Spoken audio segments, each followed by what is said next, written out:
Na ndiye tumaini langu mtazamaji wangu wa GBS TV, yubuheri wa afya, karibu katika GBS TV Jumatatu. Mimi naitwa Ivan Kibe, nikiwa na wingi wa matumaini ya kwamba tangu tuachane yubuheri wa afya. Leo tunazungumzia swala nzima kuhusu baadhi ya changamoto ambazo zimekuwa zikikumba vyama vya kisiasa.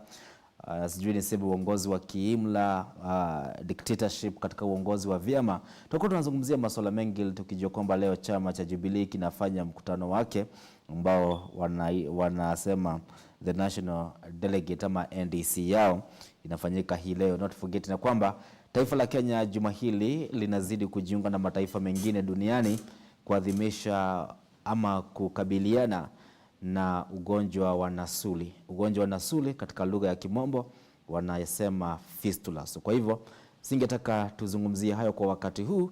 Kwanza tuangazie masuala ya taifa letu ambayo na affect masuala yetu ya kisiasa.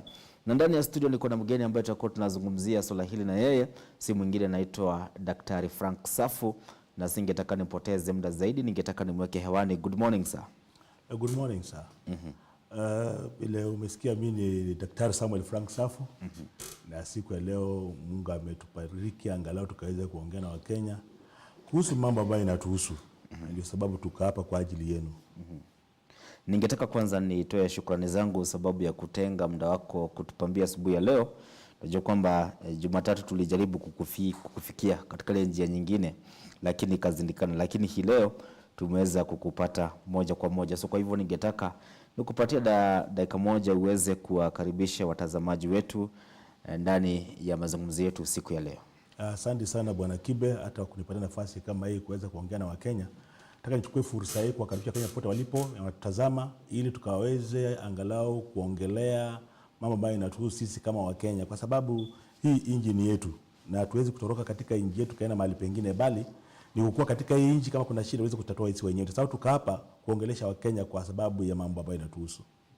Okay, na asante sana. Kwanza ningetaka nikupatie nafasi moja nikifungua mazungumzo yetu. Tuseme tuko mwezi wa 8 ama wa 9 tangu wa Kenya watoke kwa uchaguzi. Kwa 5% unaweza kupatia serikali hii ya Kenya Kwanza asilimia ngapi based on what they have delivered? Ukweli wa mambo ni ya kwamba kulingana na ahadi ambazo zilifanywa na serikali ya Kenya Kwanza baada ya uchaguzi mpaka wa leo, Wakenya bado hawajakutana na yale ambao walikuwa wamewaahidi. Kwa mfano, walikuwa wameongelea mambo ya bei ya kula kurudi chini. Kwa sasa hivi bei inapanda kila siku. Walikuwa wameongelea mambo ya mafuta kurudi chini. Kwa sasa hivi mafuta bado inapanda. Kwa hivyo ukiangalia katika hali ilivyo, hakuna zile ahadi zote ambazo waliahidi Wakenya wameshatimiza hata moja. Sasa wanaomba muda zaidi ili wakaweze kutimiza yale malengo. Kumaanisha ya kwamba sisi kama Wakenya bado tuna muda mrefu ili tukaweza kufurahia zile ahadi zao. Kwa hivyo kulingana na mimi naweza kuwapatia kitu kama 10%, kwa sababu wanaonekana wakitembea kila mahali wakiongelesha Wakenya. Hiyo naweza kuwapatia 10%. Yes. Okay, ningetaka tuweze kuangalia swala ambalo hatuwezi puka sana. Kwetu sisi, kwa wachuuzi, kwa wafanyi biashara, kwa waajiliwa, kwa waajiri, ni swala la uchumi, cost of living. Everybody is complaining kwamba uchumi haufanyi, mapato hatupati. Tunaambiwa tuna kila kuchao bidhaa ya bidhaa muhimu zinazidi kuongezeka bei. Hivi leo nilikuwa naangalia bidhaa ya sukari, Cabras to be precise, hivi sasa imefikisha shilingi 440. Maybe sababu umeona serikali kama 3 hivi kama 4 hivi. Mara mwisho uliona bidhaa ya sukari kutoka shilingi 470 ni lini? Wacha niseme katika historia ya nchi hakuna wakati bei ya sukari imepita shilingi 150 kwa kilo moja. Hakuna katika historia ya nchi, kwa sababu Kenya inatengeneza sukari yake. Kenya pia uimport sukari kutoka nje. Na wakati wanasema wanaongeza bei ya sukari, hatujasikia wakulima nao wakiongeza hiyo bei bado. Bei ambayo wananunulia miwa kwa shamba ni ile ile. Na hali huku wanaongeza bei ya sukari. Kumaanisha kwamba kuna kitu mahali ambacho kinaendelea ambacho Wakenya hawajui hata kidogo. Kwa hivyo katika historia ya Kenya nataka kusema ya kwamba mimi katika miaka yangu hiyo ambayo nimeishi, hakuna siku sukari imepita shilingi 150. Hii ndio mara ya kwanza kabisa kuona sukari ikipanda juu ya zaidi shilingi 200. Hilo sio jambo la kawaida. Yes. Maybe inapanda sababu taifa tumeshindwa kulima sukari, tumelimwa ama tumeshindwa kuagiza sukari. Shida iko wapi? Unajua katika mambo ya biashara kuna kitu tunaita trade balance. Trade balance ni hali ile ambayo serikali ya Kenya inaweza kuchukua sukari ya Kenya ikapeleka nje na serikali ya Kenya bado ikaimport sukari. Kwa mfano sisi tunaweza kuuza sukari yetu nje kwa bei ya juu na tukaleta sukari kutoka nje kwa bei ya chini ili kusaidia. It all goes on matters of planning. Someone somewhere must have failed in planning the matters of economy of this country in the right way. Because it's not possible that today Kenyans are crying that we have not enough sugar. Nobody has complained that we have not enough sugar. Nobody. The factories have not told us that there is not enough sugar. They have not said that. The only thing we are seeing is the price on the market going high. But nobody is explaining to us the reason to why this sugar, the price is going high. So we require that the government comes out clearly and explain to us, ituambie, sababu ya hii sukari kupanda ni hii. Labda hakuna miwa, wakulima wameshindwa kutoa miwa ya kutosha, labda zile viwanda ambavyo vinahusika na kutengeneza sukari vimefunga. Mambo kama ya ndio Wakenya waweze kuelewa, lakini kwa sasa hivi hakuna mtu anaongelea jambo hilo. Hata hakuna mtu anasema kwamba tunatafuta suluhisho ya kumaliza hii shida. Kumaanisha ya kwamba kuna upungufu fulani katika serikali. Hii serikali focus yake sio kwa mwananchi wa kawaida. Hapana. Kwa sababu mbona tunaongea sukari kupanda na hakuna mtu anasema kutuambia kwamba sababu ya sukari kupanda ni kitu fulani. Inastahili saa hizi tumepata report kutoka kwa Minister of Agriculture ikituambia kwamba ama Minister of Industries and all the trade watuambia kwamba sababu ya sukari kupanda ni kitu fulani. Je, wewe katika mambo ya utangazaji umesikia tangazo lolote kuhusiana na mtu akiongea akituambia ni kwa nini sukari hii haipatikani? Umesikia mahali popote? Kile tumesikia sasa ni scandal ya sukari mbaya kupatikana wapi? Kwa soko. Lakini hakuna mtu anatuelezea. Hata hakuna mtu anaongelea kusema kwamba serikali imeona ile jambo ni gumu, tunatafuta njia labda tu import sukari kwa sababu viwanda vyetu havina sukari. Hakuna mtu anaongelea jambo hilo. Kumenyamaza. Kumaanisha kuna mambo mengi sana ambayo yanaendelea chini ya maji ambao Wakenya hawajui. Maybe kuna njia ama njama fulani. Kwa sababu hii serikali inataka pesa. Na kuna uwezekano wanatumia silent ways za kunyanyasa Mkenya ili wakaweza kupokea pesa za kuweza kukidhi bajeti zao. Kuna uwezekano kama huo. Kwa sababu mbona mtu aongelee Bwana Kibe? Maybe sijui kama umesikia, mimi sijasikia. Hata wakitembea penye wamekuwa wapi, Isiolo wapi, msikia mtu akitaja kusema sukari kwa nini? Hatujasikia hata kidogo. Rais hajaongelea, deputy wake hajaongelea, waziri wa viwanda hajaongelea, waziri wa agriculture hajaongelea. Wote wamenyamaza. Kwa hivyo kuna kitu fiche ambacho kinaendelea chini ya maji ambacho Wakenya wajui kuhusu mambo ya sukari. Maybe singetaka tukae pale sana sababu tunajua tena si sukari pekee, kuna unga na kuna petroli ambao tuliahidiwa ya kwamba iwapo Rais William Ruto angeshinda uchaguzi ingeweza kushukishwa hadi shilingi 100. Hivi sasa bado baada ya kupunguka imeongezeka up to 182 Kenyan shillings na hatujapitisha ama finance bill haijaweza kupitishwa kwa bunge ama kuangushwa ambayo inalenga ku raise that percentage from 8% to 16% kuja kuzungumzia hayo. Ningetaka tuweze kuangalia swala hili. There is a national board ya kuregulate ununuzi na uzaji wa bidhaa. Hii board inafanya nini? Benye nimekuambia Bwana Kibe ni ya kwamba hii nchi kuna makosa mengi. Focus. Maybe tungezia pale. Wakenya wanajua kwamba kuna board ya kuregulate jinsi. Of course wanajua. Wanajua. Lakini unajua wakati uongozi focus yake sio mwananchi, mtapata mambo fulani yakiendelea katika nchi ambayo sio mazuri. Kwa sababu saa hii serikali tuko nayo, focus yake sio kuona jinsi mwananchi huyu atasaidika leo. Wana mawazo ya kuongelea Kenya inayokuja. Hawana mawazo ya kuongelea Kenya ya sasa. Hawafikirii mwananchi wa kawaida saa hizi.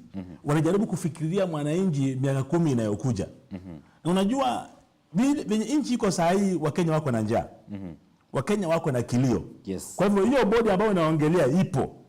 Lakini hiyo bodi hata haijaongea kitu chochote kuhusu yale mambo yanaendelea kuhusu na bei. Haijaongelea, imenyamaza kabisa. Ni kwa nini imenyamaza? Hilo ndio swali nitakao tujiulize sisi wa Kenya. Mbona hizo bodi ambazo zinahusiana na mambo ya bei ya vyakula katika nchi haviongei kitu kuhusu hizi bei?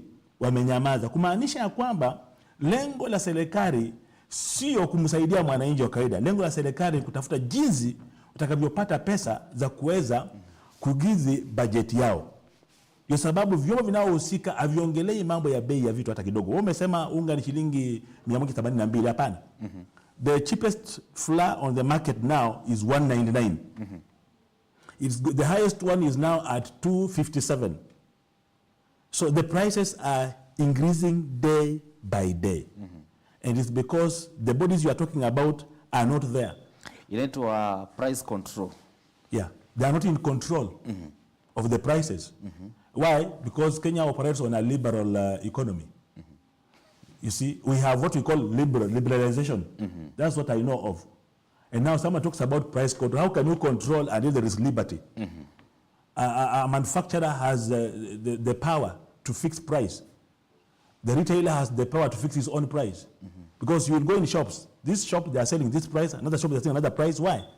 It's because the seller has his own power. It's liberal. It's a liberal economy. You choose the price you want to give to the people. And this price control thing is not there. It's a silent body that does not exist. It only exists on paper. But it does not exist in reality. Why? Most of the bodies that protect a Kenyan or a common mwananchi in this country have been silenced. They are not having a voice. They cannot speak anything. They have been silenced. Why? Because of fear. They fear that in case you speak against this, then you are going to lose your job. And it's true. Who is ready to lose his job this time? In this kind of economy, you lose your job today. How will you survive? So people are protecting their jobs. They are not ready to sacrifice for the common mwananchi. That's the problem we're having in this country as at now. Their focus is wrong, completely wrong. In fact, if you look at the trend of things in this country, we are just in campaigns. Every language a leader is speaking is campaign. Every language the government is speaking is just campaign. They are focusing on 2027 already. Meaning we shall not have time to rest at all. We shall not have time to work. We shall not have time to focus on the serious things that are affecting Kenyans. That's the position we're in as at now. And if something does not happen, if Kenyans themselves not take power and decide on what they are supposed to do for their country, I'm telling you, saizi mnalia bado mdalia zaidi. Kwa sababu anayestajabu ya Musa, ya Farao bado yanakuja. Ningetaka at that point sasa tuweze kuangalia huu mswada ambao hatutauzungumzia sana, sababu najua unahitaji kuzungumziwa pale bungeni, watu watoe hisia zao. Finance bill ambayo inapendekeza ya kwamba iwapo itaona itapitishwa, of which walisema ya kwamba huu mswada ni wa serikali, na Osoro mbunge akasema ya kwamba haoneka kuna kitu ambayo inaweza kalemea serikali. Akasema huu mswada utapita bila kuondolewa hadi koma. Senator Cherigei pia akasema ya kwamba this bill that you are just complaining about it is just matter of time. Wacha tu iletwe kwa hiyo bunge. Haitamaliza even more than 1 hour kama haijapitishwa. Ni mswada ambao unanuia kuidhinisha fedha za matumizi ya serikali, matumizi ya ofisi ya president, matumizi ya migao yote, idara zote za serikali. Na 2023 finance bill iko na utata kulingana na wananchi. Wanasema ya kwamba punda amechoka. Amechoka kabla hajapitishwa huu mswada. What do we expect kama utaona jua? Remember that we have been told ya kwamba apart from what people are complaining about is that there are other VAT that has been excluded within this finance bill. But Does that hold water? Now, let's get it right. The bill is a right bill, yes, but at the wrong time. The bill is a good one, yes. It sounds so sweet. It's good. It's simple. Maybe if it was enforced, it can be able to do a few things, yes, to help some Kenyans who don't have homes. But now the problem is that the time the bill is being brought is the wrong time. Because how do you milk a cow that is not satisfied? A cow that is angry? A cow that is mowing here and there looking for what to eat? You want to milk it. Do you expect to get any milk out of it? So the problem we're having here now is that the bill is right, yes. It's a good bill, yes, but the will in it is not good. Why? Because it's brought at the wrong time. We require the government to bring people back to their feet first. Then you can begin talking about bills that do with deducting more money from them. Because when you buy, like, for example, the token we are buying, if you buy a token of 100, you're only given a token of 40 shillings. 60 shillings are deducted. Meaning that Kenyans are now overburdened with so many luggages. So adding them another luggage, look at a payslip of an employee in this country. You'll be surprised. It is a long thing. It's like you are writing a book, a story, a whole book.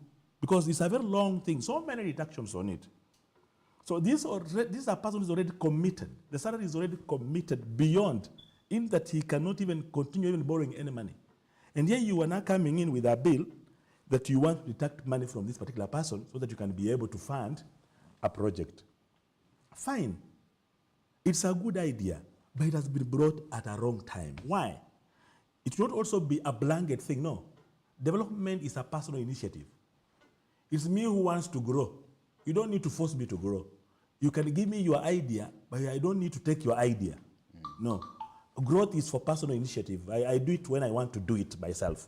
So if the president had a good will in this, what he would have done, he would have made it open and said, this thing is there. In fact, if you go in the history of this country, that thing has been there. It has been there. So only that it's working, yes, but it's open. Whoever is willing, the willing buyer goes for it. So the only way this bill can go through and be of use to this country is when the president makes it open. For those who are willing to take it, let them take it. For instance, now you want me to build a house. I built a house a long time, my friend. I built my house about 30 years ago. I have a house. And now, someone is about 3 years to retire. You want him to save to that scheme. To do what? For what reason? So what we are saying is that as much as someone thinks that this bill will go through, it may not go through as they think. Because even the same MPs are going to be affected. These are bills going to affect everybody who is employed. It's going to affect every employer. So look at that bill deeply, you will discover that it's not going to go through. The same MPs will reject it. There are just a few characters in parliament who think that this country belongs to them, who think that when they make decisions, nobody can stop those decisions. But the law is very clear. The sovereign power lies with the people. It does not lie with an individual in this country, no. The people. It's not about Peter. It's about the people.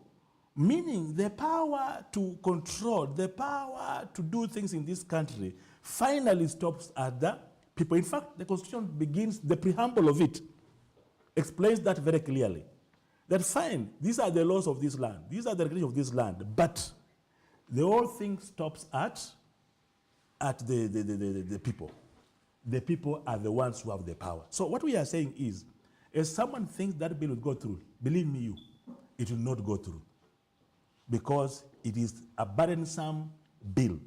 It's going to make Kenyans cry. It's going to make employees cry. It's going to make employers cry. I advise that if the president is wise enough, let that bill be an open one, so that whoever is willing can take it. You know, it's an order by the setup of the government that it has to be, the budget, the finance has to pass through the parliament. Do we have any other option? Of course, we have other options. You see, the parliament comprises of legislators who are only but representatives of the people.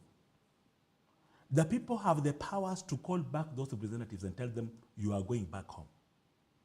The people have the power to walk to that parliament and close the doors.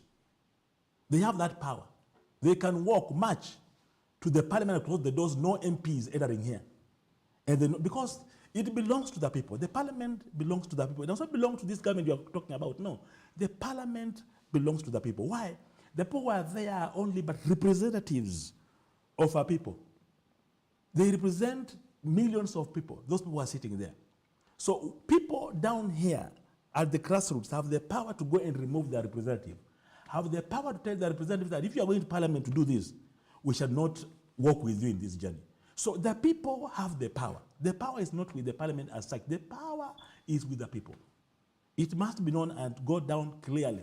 The people have the power to walk to the State House and close the State House. Nobody is supposed to stop them when they say they don't want anybody here. Nobody. The people have the power to come here and close GBS.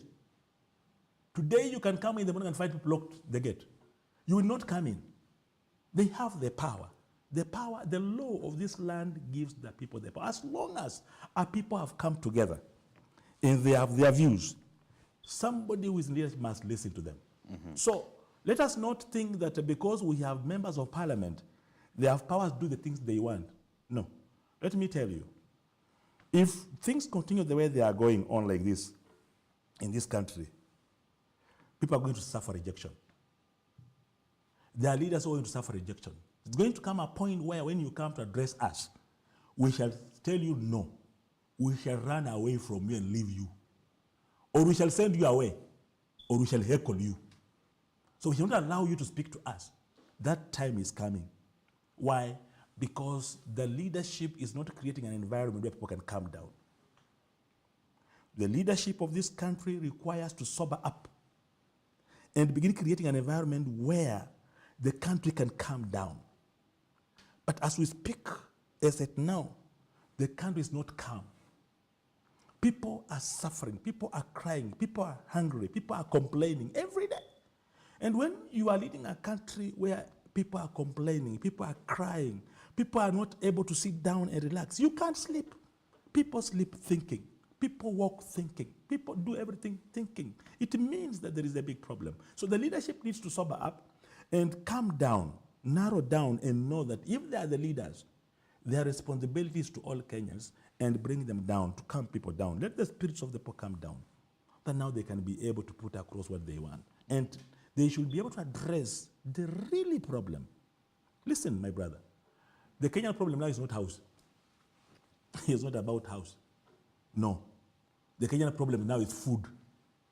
The Kenyan problem now is our children to school. We want our children in school. I'm a chairman of a school. Believe me, you. In schools, fees is not being paid. Why? The parents don't have money.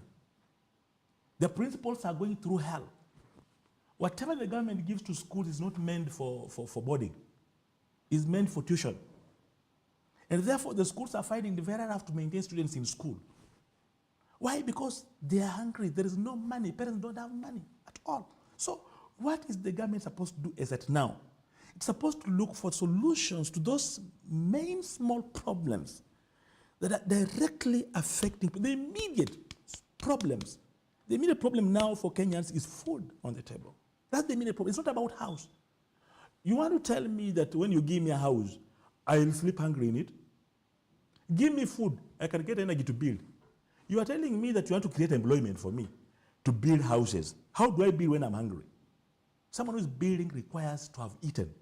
So let the government go down and forget about these big things they are thinking about and focus on these small things that are affecting Kenyans directly as of now. Listen to me, my brother.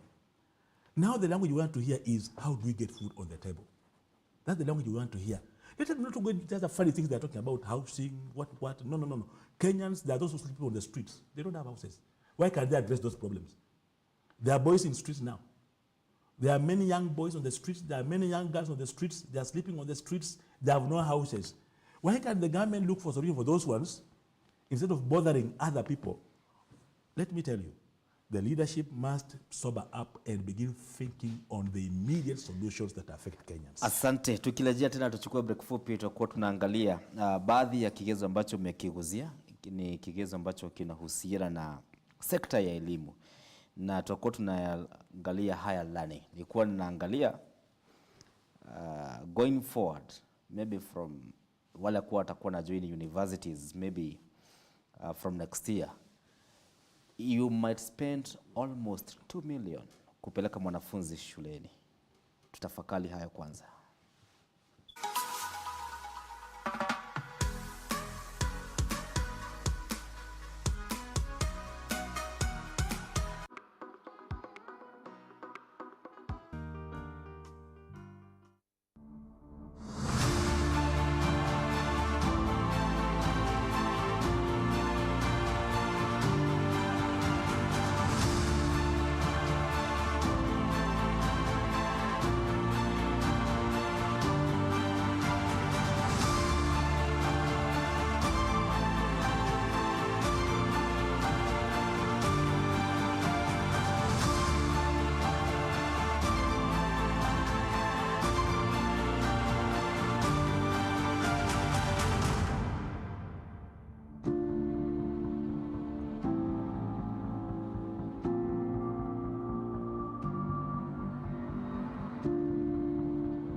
The school is an integral center where all these good values will be implemented.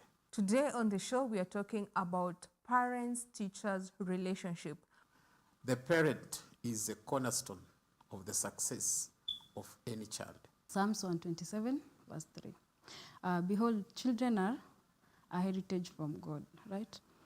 Parents, teachers, and the child are the center of focus for a better tomorrow. Thank you. Make sure you create that friendship bond with your child. Be your best, be the first best friend your child makes.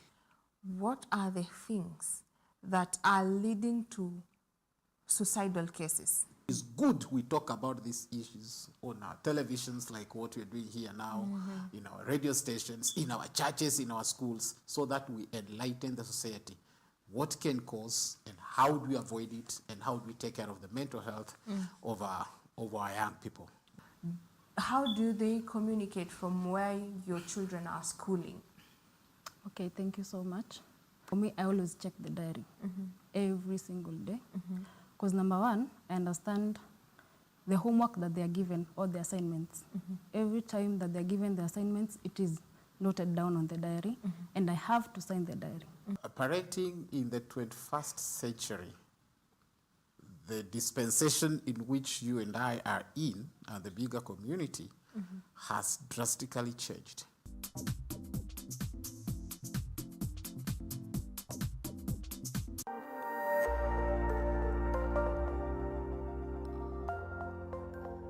Everywhere, GBS.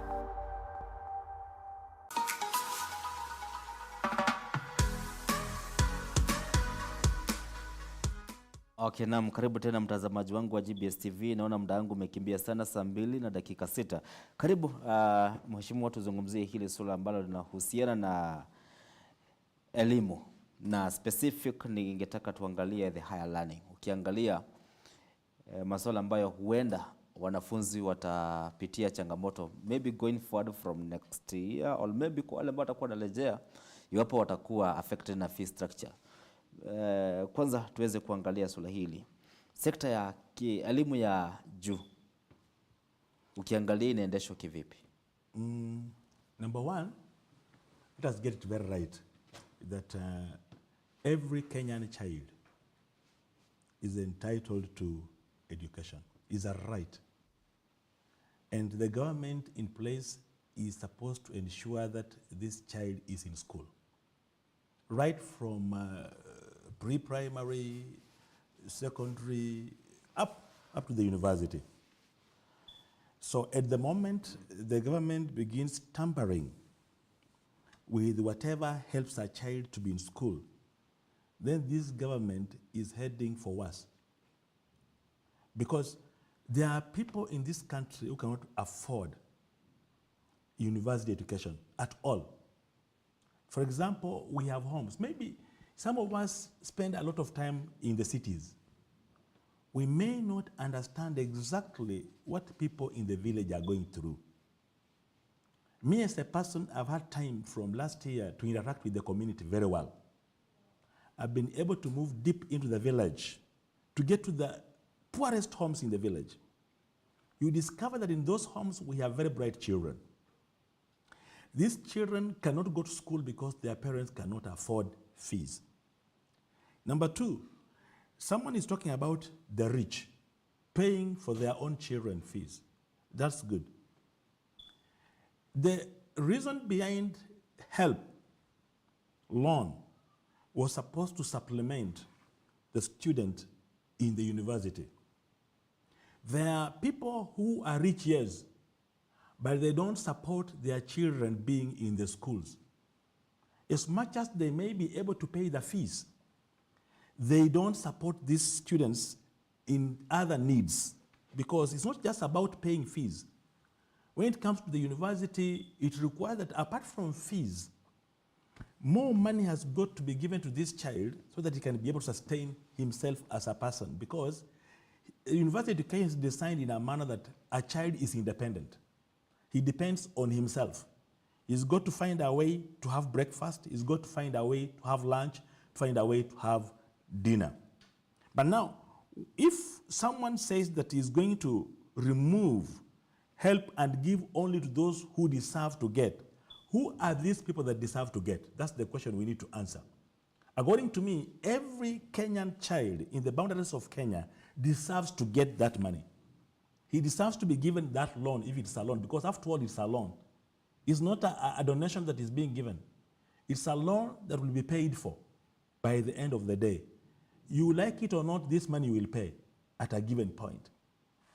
What the government needs to do is just to create a good system, a good management system, where they are able to allocate this money to every child depending on the specific need. But they cannot tell us that the rich will pay. No. After all, the rich are the ones who normally get this money by the end of the day. By the way, if you are not aware, the rich are the ones who are given a bigger percentage of the help loan. Why? The rich people want money every day. They want to continue growing their money base every day. And that's why even in this country, if you look at the rich, the way they are behaving, they are fighting to get even a single cent from the common manangi down there. They are siphoning the common manangi down there. That's why people are talking even about some funny bills. Why? They just want little money from the poor. So education, as a matter of fact, the government needs not to tamper with it in any way. Let us strengthen the help. Let us add more money to help. Let every student apply for help. Let them be awarded these loans on merit. Let the government maybe set a minimum. Let's say that for every child will qualify for 20,000. Then say that for any other child who is needy, depending on the need now, we shall add this child this much. But there should be a way through which every student in the university qualifies to be given a minimum amount of, even if it's 10,000. Let it be very clear, because this help money is what helps many students. My child was in the university. I've taken through 4 students in my own children in university. I used to pay fees, yes. But this help money, they used to use it for their own gain. Number 2, the help money, there is a percentage that directly goes to the university. Directly. Once you are awarded, it goes directly to the university. So what I'm trying to suggest here is that the only way the government can handle this, to be fair enough, as per the constitution of this country, that every child has a right to education, is for them to come up with a management system where they will say that every student in university qualifies to be given 10,000. But those who are needy now, they now go to assess. For those who are needy now, they add the money depending on their need. But let every student in this country who enters the door of university or any institution be allocated some money. Why? Because the parent down there is not able to manage the education as we speak as at now. It is very expensive. On the same, There is this norm that people are perceiving that now mwanafunzi kusoma miaka minne university atakuwa amespend now live about year ahead, anahitaji fedha nyingi sana maybe per semester, sababu umesema ulikuwa mzazi, compared to right now kwa semester moja na cost mzazi kiwango kipi cha fedha, na maybe we look how many can manage even to raise that school fees, leave alone help. Averagely per semester, a parent requires to have a minimum of 70,000 to maintain a child in the university. A minimum of 70,000. That is in the previous setup. That means that you will pay fees and be able to get a house for this child, and then be able to feed this child for one semester. Meaning for 1 year, 2 semesters, you have to spare around 150,000. So another thing is, as we are speaking now, according to me, the way I look at the universities, they are like companies. Why do they need this money for? Why should they be told that now the government suggests that the fees should be more than 40,000 per semester? Why should it be? What is this money meant for? Because let us get to understand exactly. In the universities, there are lecture halls which have already been built. They're not building many as at now. They're already there. Why should students be subjected to paying high fees? Why can these universities, because according to me, universities are innovation centers. Why can't they develop other ways through which they can begin making money for the universities themselves? Look at KU here. Look at Nairobi University. It's a whole world of things. They have so many facilities. Why can't they think and research of ways through which they can build capacity so that the universities are able to manage the education by simply even paying the workers on their own? Why can't they think in terms of that? If you go outside this country, many other countries, you discover universities are companies. They are operating. They have money. That's why they're able to give scholarships free to many African countries. Why? Because they have built capacity. You won't tell me Nairobi University, over 50 years in place. They're still talking about fees now. And yet that is a center of thinkers. That's a center of innovation. Why can't we have leaders in this university coming up with ways through which they can diversify and develop structures where universities can stand on their own and have their own monies? Why can't they begin producing most of these things we are talking about now? Why? What is the reason? Why is they not able to do that? So that we are able to tax our common mwananchi, a small poor man in the village, to pay fees for a child, 40,000. Where will they get? In the village, my brother, let me tell you, I've been in the village. Someone to get 50 shillings per day is an issue. 50 bob, like this. Utaka kutoka asubuhi, utafika usiku ulale bila kupata shilingi 50. Na unaambia huyu mtu ambaye kuna mtoto ambaye amepita mtihani ya kwamba alipe shilingi 40,000. Atatoa wapi? The question that is in this country that we need to address is for the universities to build capacity. That's what we want as at now. Let those people there think and develop things that can bring money to the university. Don't depend on the fees. Let me tell you, lecturers are paid. If you tell me to pay a lecturer, let me say I'm studying, let me say business management. I don't do an experiment, so we don't need labs. Why should I pay 40,000 shillings? And I only go to class to sit, listen to a lecturer. And we are in that faculty, we are more than, we are in terms of millions in that same faculty in this country. So why should I be tasked 40,000 to pay a lecturer? Why? Okay, thank you. The government is trying to make sure that it's kind of trying to reduce the numbers of students joining university, at least now improved to the TVET. If you look at the government setup on education and higher learning, the government is advocating for TVET. Can this be the reason why they are trying to increase as to make the education for university to be very expensive, so that maybe a bunch of students can be channeled to TVET programs? And if that may be the reason, do we have industrialization? Have you set an industrialization system where after they all of them be channeled to TVET, by the end of 3 years, 2 years, they are ready for the job market. And this industrialization, they are there already. Let us get it this way. If there is anybody in this government who thinks that he wants to reduce the number of people going to university, he's a wrong thinker. He's misplaced. He's living in a wrong generation time. In this generation time, we require a country to empower its people.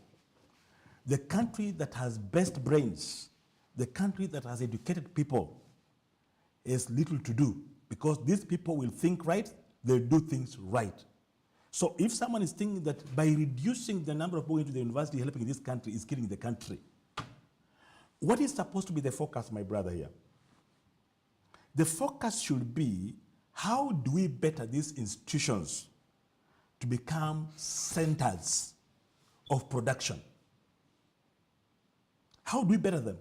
When we are talking about TVET, we are training people in skills.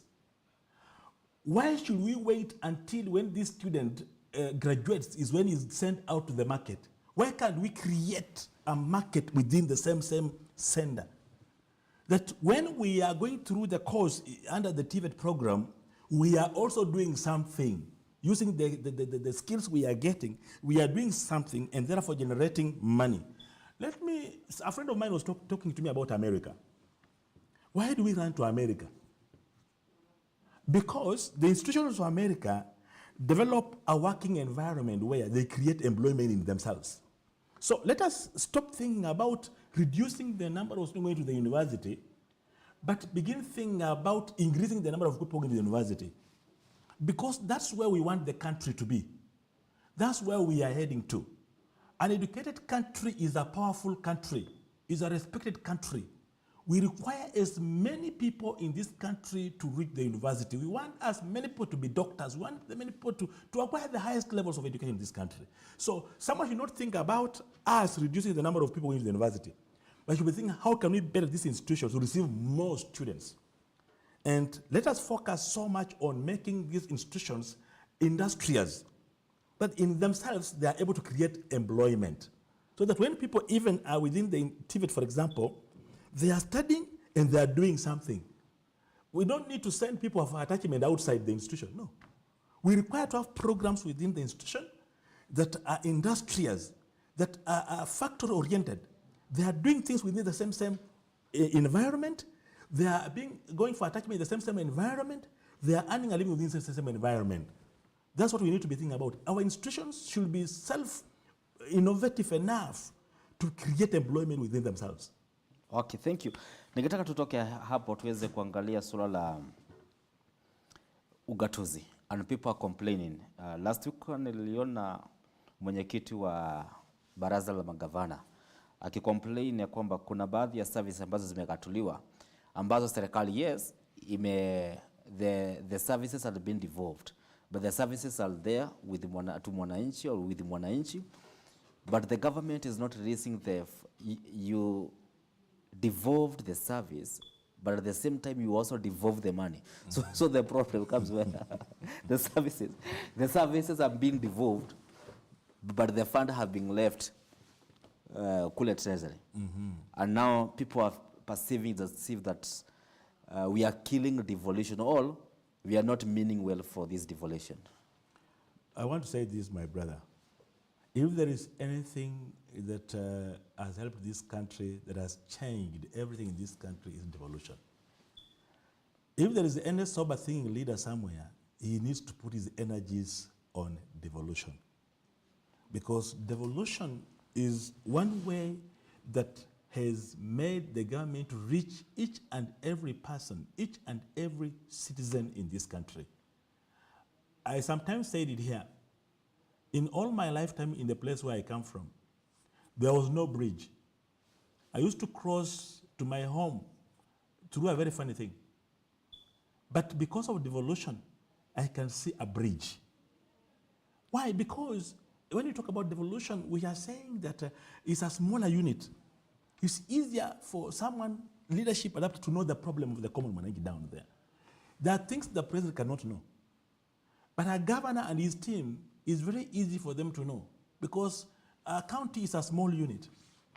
There are many things we have benefited from devolution. So even if I was the head of this country, myself as a person, I would forget about these other rubbishes and focus on devolution. I'll devote the money to go to devolution because that's where I'll gain the strength. That's where people will feel my working, not what they are doing now. Why should a president go around launching roads? A whole president launching roads. A whole president launching small things. Why should he be doing that? What is the role of ministers? What is the work of CS in this country? What are they doing? Why are they not given the mandate to go and launch these roads within the areas? What we are saying is that if the president has a goodwill for this nation, then what he needs to do as at now is to do whatever it means, stop all other nonsense and direct money to the counties. Because that is the only way maybe people can begin thinking positive of him as a person. Because if you kill devolution, you have killed me. You have killed that. Let me tell you, today in the village, I drive on a good road, a Maram road, today in the village, just because of devolution. Today, I'm able to sound out and tell them this road has no bridge because of devolution. So, if this government has any goodwill for the common mwananchi, my prayer is that they should forget about these other things they are doing. Let me tell you, I mentioned it here before. This government is spending a lot of money on entertainment, traveling everywhere, running everywhere, walking everywhere. This money they are traveling on every day, can they channel it to the counties so that the counties can be able to build the people? They are talking about food. You see, when you talk about food, just empower the counties. You empower the counties, you'll have food.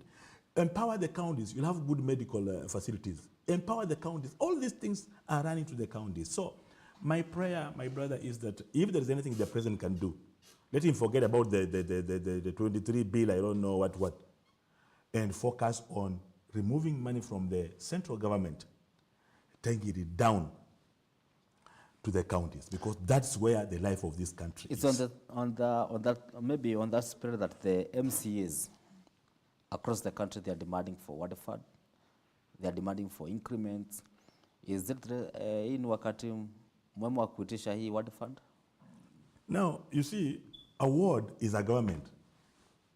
This country's constitution has set levels of government. We have the county, that's a government. A ward is a government on its own.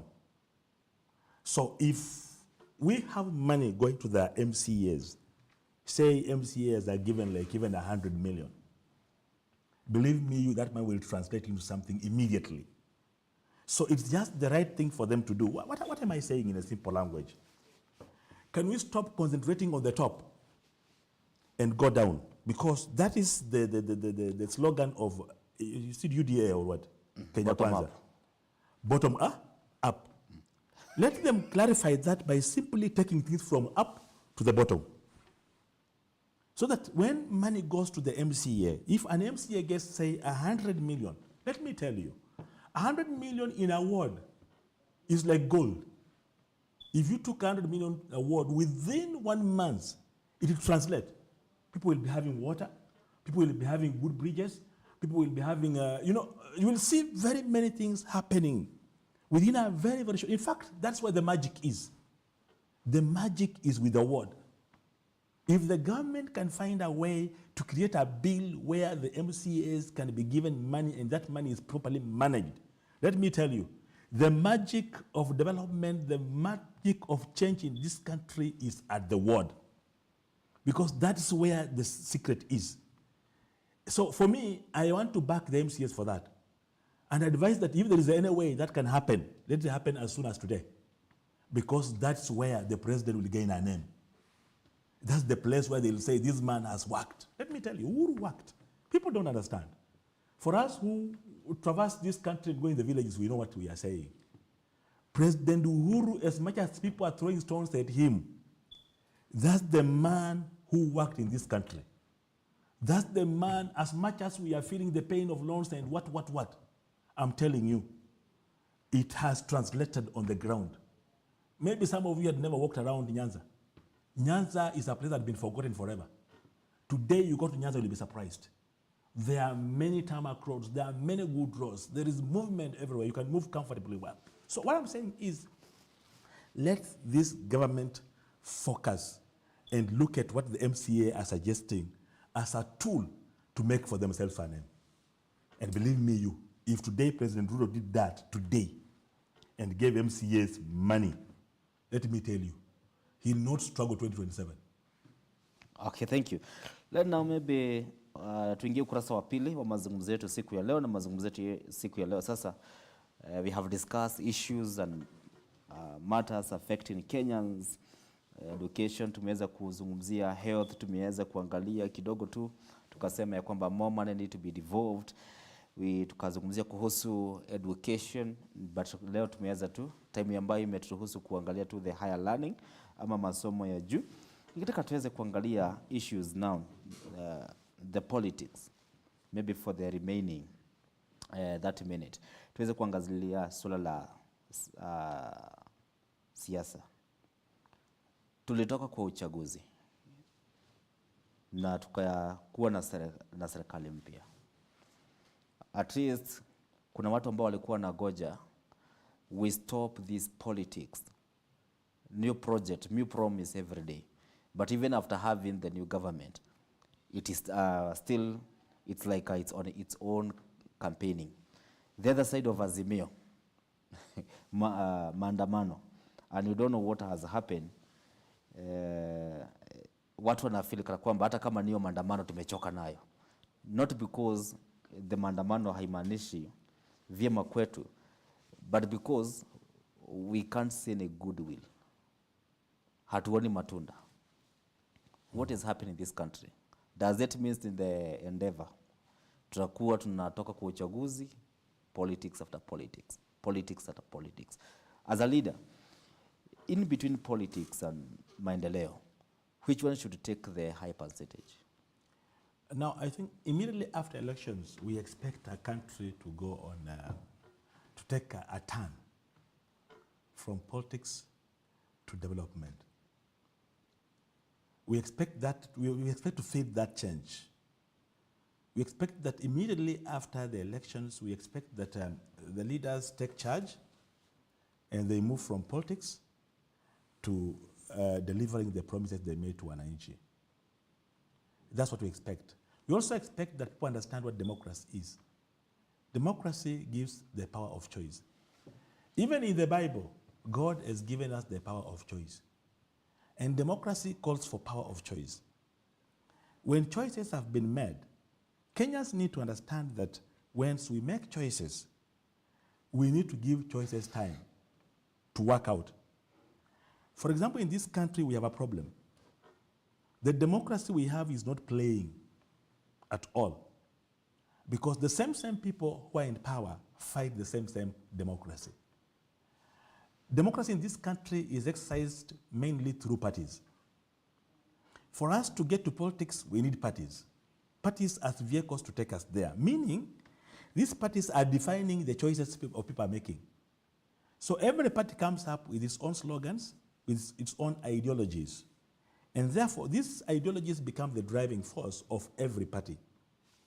And what we are seeing in this country as at now is a struggle of doing away with parties, of killing some parties, which is not democracy. Democracy should be able to take us to a level where we understand that parties are vehicles that are supposed to take us to these particular positions.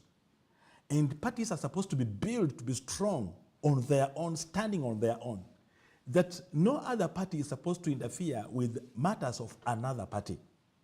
But what we are seeing in this country is that every time after elections, the winning party begins fighting the other parties, begins finding for ways to kill the other parties. That's not democracy. Democracy brings in a fair play where once we are done with the elections, the parties that won take charge of the country, and those that lost continue building themselves for the future. So we need this to come out very clearly, that after elections, we need not begin fighting. Unless there is something fishy about it, we need to know that if this party won, it's in charge. And therefore, this party is supposed to build itself and run the government. And these other parties are supposed to remain building themselves and work as a check to the current government. So the problem we're having here is that until we reach that level of maturity where we can understand that a party wins and takes charge and the other party remains to build itself, then we have a long way to go. So the problems we are experiencing now, the way you see things are happening here and there, is because there is fighting. The parties are, instead of focusing on working, we are still politicking. Another thing I mentioned here some other time, maybe the amendment of the constitution will be done to bring about a one-term presidential, one term for the president. Why? Like for now, tell me, do you think that President Ruto today will sit in his office and keep quiet when he knows very well he's supposed to vie for the next round? What is he doing now? He's setting a campaign strategy. His energies are now on 2027. His energies are not on handling the issues that are affecting Mwananchi here now. He is focusing on 2027. That's why the campaign mood is still there. Something happened that is not very good for a leader. Every time one moves from an environment to another, you need to study the environment you have gone into.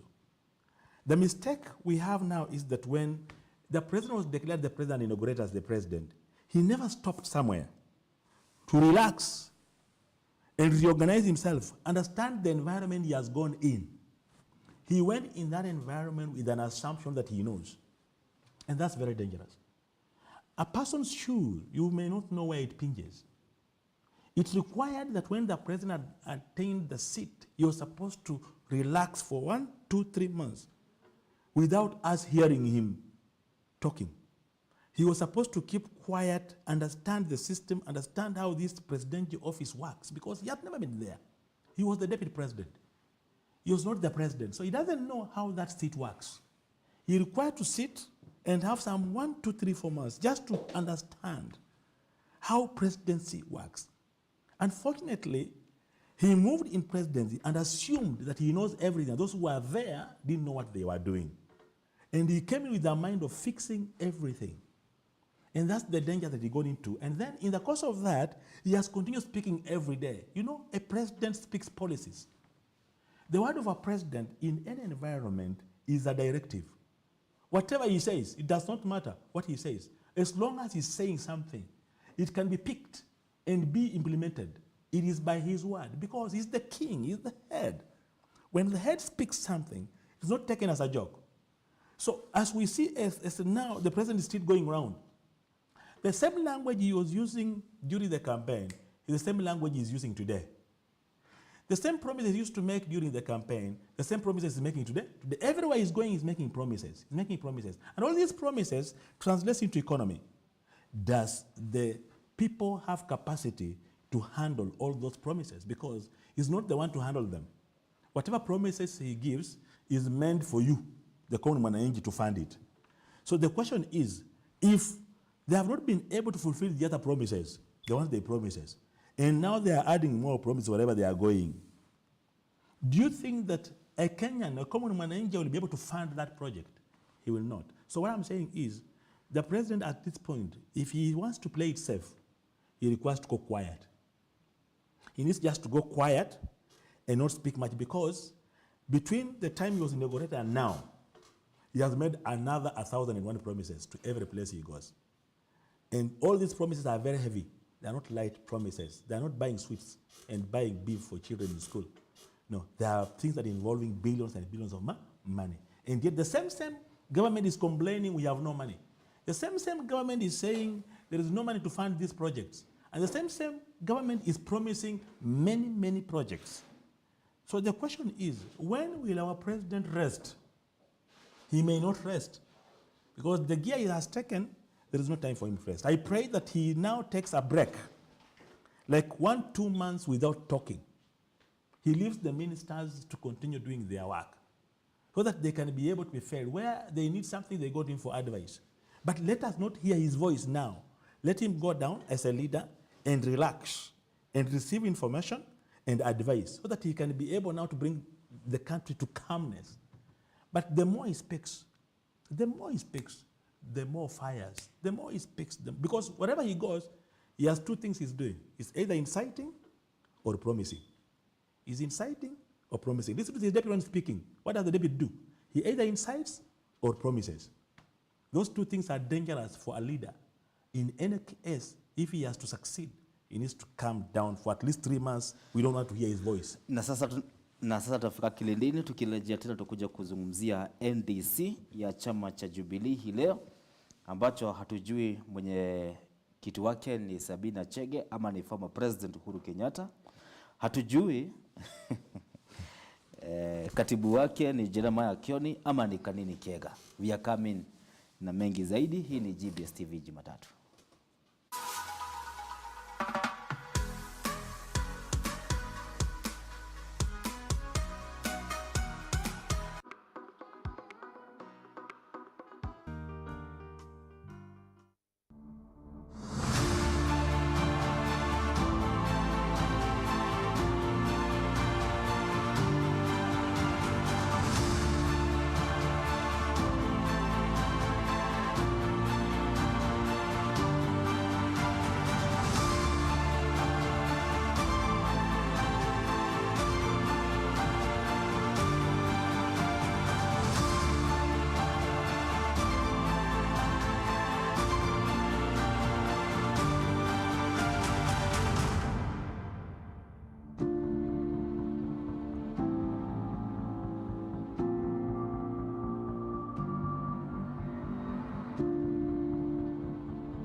The school is an integral center where all these good values will be implemented.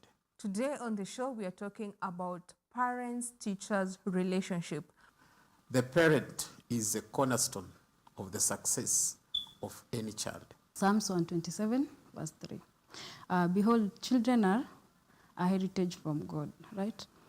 Parents, teachers, and the child are the center of focus for a better tomorrow. Thank you. Make sure you create that friendship bond with your child.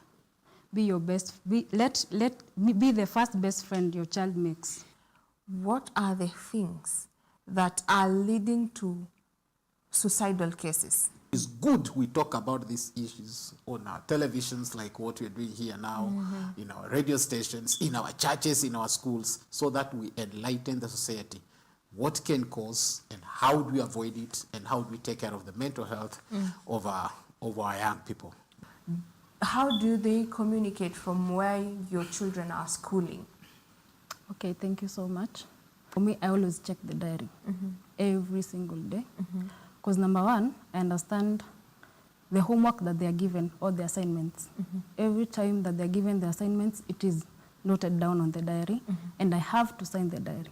Parenting in the 21st century, the dispensation in which you and I are in, and the bigger community, has drastically changed.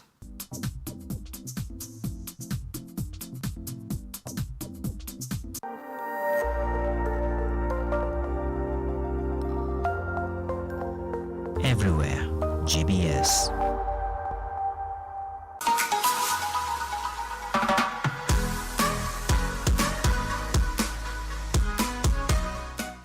Na mkaribu tena mtazamaji wangu wa GBS TV, sehemu ya mwisho ya GBS TV Jumatatu.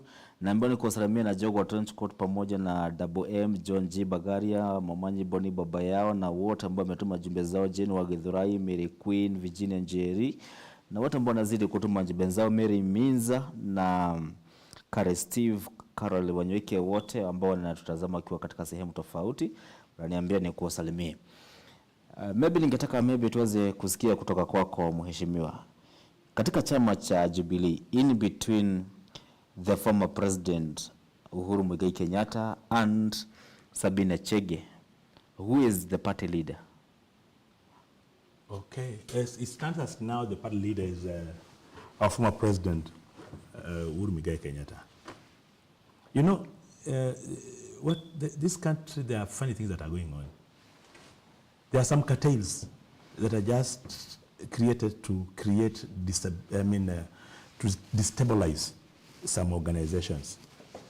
You become a chairman or a secretary of an organization by way of gazettement. The people who are gazetted as at now, as the secretary of Jubilee is Kioni. Is it Kioni? Yeah, Kioni. And the gazetted chairperson is the former president. That's what it is in record. But what are these other people doing? They are only destabilizing Jubilee. It's like they are agents. Because what became of Sabina Chege? We know Sabina Chege very well. We know how she has been a stronger supporter of the former president. What has become of her today that she thinks that she can become the chairman of Jubilee? Then why can't they just form another party? Because this country, there is liberty to form parties. You can form even one from your kitchen, and it works. Why can't, if they feel they have the power, they have the muscles, the Kega person and whoever you're calling him, why can't they just come up and register their own party? Jubilee is a party that emanated from TNA, right? TNA, the chairman was who? And the founder was who? The former president, right? And it's that turned into Jubilee to bring together many other parties to form a stronger unit for the purposes of elections and all that. So the chairman of that one remains the former president until, if today it is decided that now we say that because you have retired as a president, you are no longer going to be the chairman, then that works. But until that is done today, the chairperson of Jubilee remains Uhuru Muigai Kenyatta, unless there is some other corrupt ways through which the Kioni and the Sabinas are going to use. Because how can Kioni summon a meeting? As who? Kanini Kega. How can he summon a meeting for Jubilee? As who? They said that walimchagua kama... In which meeting was he elected as? And when was Uhuru and Kioni degazetted? Because that's what we need to know. If it's true that Kioni and Uhuru have been degazetted, then it's true that Kega and Sabina are the rightful leaders of Jubilee. But if the gazettement still reads Uhuru Muigai Kenyatta, he remains the chairman until he vacates office. You see, when President Ruto won the elections as it was purported, he waited for Uhuru to hand over the office. Uhuru had the power to wait. According to the law, he had the powers to wait. He would have decided to wait for another 3 months. He would have waited. He would have refused even to hand over. So until Uhuru hands over these instruments of power to the next chairman of Jubilee, Uhuru still remains the chairman, Murathe still remains the deputy chairman, Kioni still remains the secretary. Unless the gazettement reads otherwise.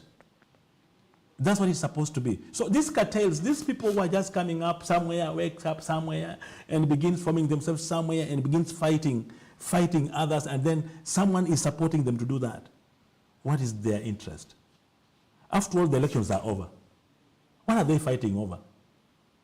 If Kanini Kega and Sabina Chege feel they are strong enough, they have the voice in Central, why can't they just form another party?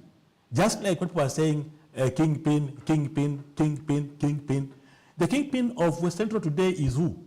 Uhuru Muigai Kenyatta. Until the elders of Central decide otherwise, he remains the kingpin. These others are just backing dogs.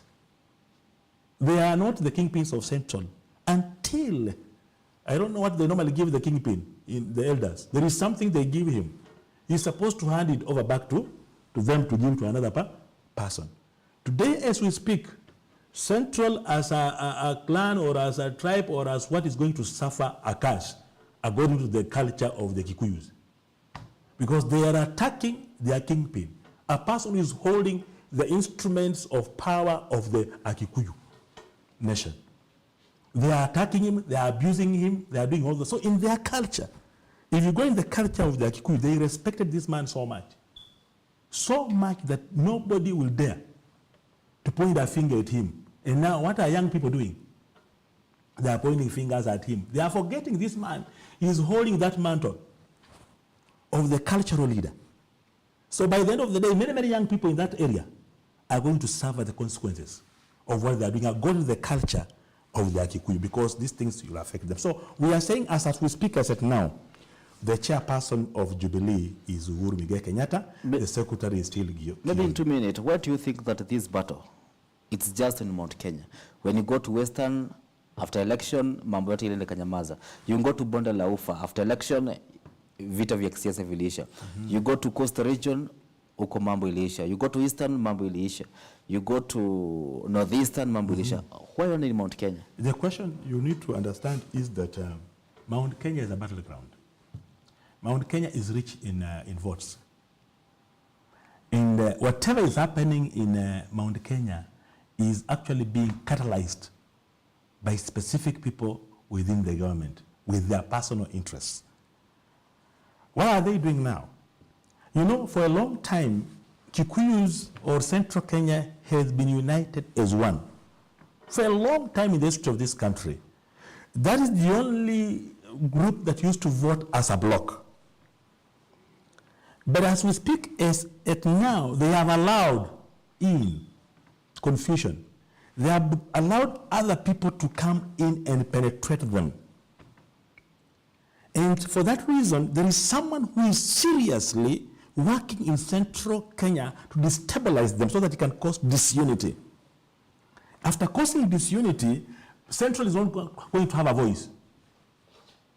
They are trying to kill the voice of Central silently. And the people of Central themselves are not sensitive enough to see what is going on. But believe me, you, as we speak as at now, if the trend continues, Central is going to be divided and they will not have any power to voice again. Chances are very high that come next elections, they may not have a voice. If they continue doing what they are doing now, they will not have a voice. So someone is very busy working to fight, to divide the Central Kenya. Maybe on today's NDC, what do we expect?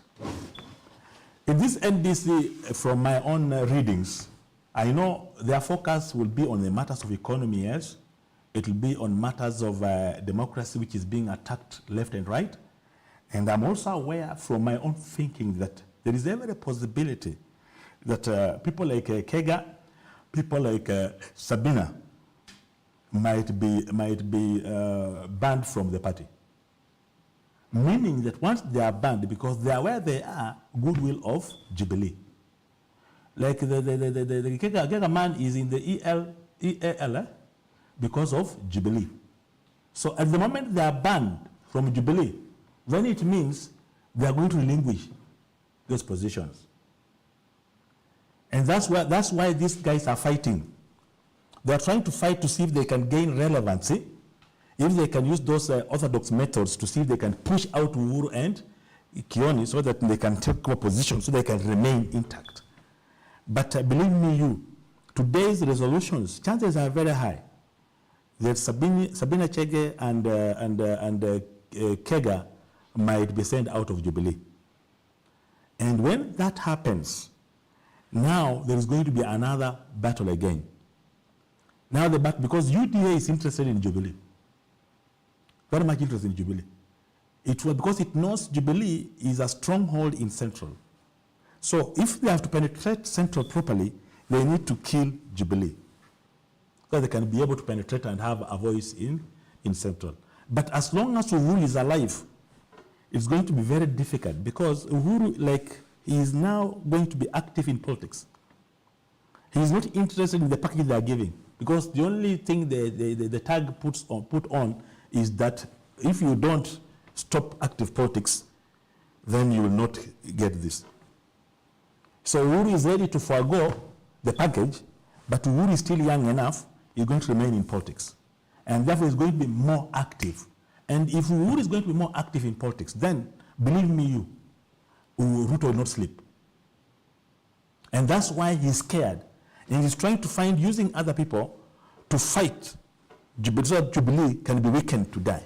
Okay, now, Maybe on the same 2 minutes, I wanted to talk about something like, I have 7 minutes. Corruption in this nation. In the past administration, tumepoteza pesa nyingi sana. The current president anakabiliana na kupigana na ufisadi. Unaamini kwamba na Now, we are not going to fight corruption by politicking. We are not going to walk in public place and say, we are going to fight you. We're going to do away with corruption. No, no, no, no. Corruption is supposed to be handled in a silent way. We want to hear things. Sacking these junior officers is not the solution. Because the problem is not the junior officers. The problem is at the top. Corruption in any ministry, in any place, is not with the junior officers. No, corruption is with the top. And we are not going to begin standing in public place and say, oh, we are going to fight you, no, you can't fight an enemy like that. That's why even when Professor Kindiki is fighting the guys who are the bandits, he's fighting it very rough. Why? Because he's making it public. There are things you don't make public. You don't release your secrets. You don't release your weapons to the people. You don't show them. A good person who is going to fight corruption in this country will come up with the policies and create a system of implementing these policies so that people can just begin feeling the heat. Let people begin feeling. I don't need to tell you that you will see. No. People need to see. People need to begin wondering what's going on. The other day, so-and-so was arrested. He was jailed for this. The other day, so-and-so was jailed for this. But now, in this government, it's very difficult to fight corruption. Why? About 90% of the people who hold position in this country have a record of corruption. So how do you expect that a corrupt person will fight corruption? It's impossible. Because you look at even the appointments themselves, they speak corruption. People who were rejected are the ones being brought in to lead people. People who are rejected are the ones being given parastatals. This is what happened with Moi. Moi was a very good president. But how did he bring down all the parastatals? It's because of policing people. He wanted to police his people. He wanted to police his friends. And therefore, he was bringing people on board, people who didn't know what to do in those very, very, very parastatals. And therefore, parastatal came down. So that's corruption already. Corruption does not mean only money. Corruption also means what you are doing. There are things that you do that bring out corruption very clearly. Anything that stands against the constitution of the country when you are doing it, that's corruption.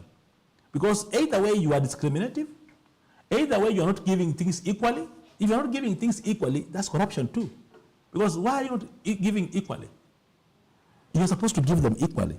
So if you are not giving them equally, that's corruption too. So look at everything from a wider perspective and let's understand what corruption is all about. Corruption is all about whatever we are doing that is not right is corruption in itself. So for this government to fight corruption is not very easy. Why? Because the people who are in positions, most of them, are corrupt. And therefore, because they are corrupt, it's going to be very difficult to fight. Instead, they'll protect this corruption.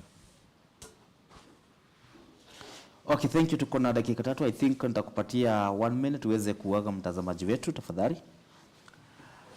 Asante sana. Ningalipenda kusema kwamba imekuwa kata nzuri, tumeongea na Wakenya. Hayo ni maoni yetu tunatoa mahali hapa. Na hayo maoni tunajua kama tunaweza kuyasikiza vizuri, inaweza kuwa ya manufaa. Tunapokaa mahali kama hapa, tunaongea vitu ambavyo vinahusiana na mwananchi. Vitu ambavyo vinahusiana na nchi yetu kwa sababu sisi ni Wakenya na hatuna mahali pengine tunaenda. Hapa ndio tutaishi miaka yetu yote, tutazikwa hapa Kenya. Na tunaomba kwamba wakati tunaongelea mambo kama haya, Wakenya tuanze kufungua macho yetu, tuanze kuona ukweli uko wapi na tuanze kufuata ukweli kwa sababu tunaipenda nchi yetu sana kiasi ya kwamba sio vema kunyamaza wakati kuna mambo ambayo hayatufurahishi. Ni vema kuyaongea.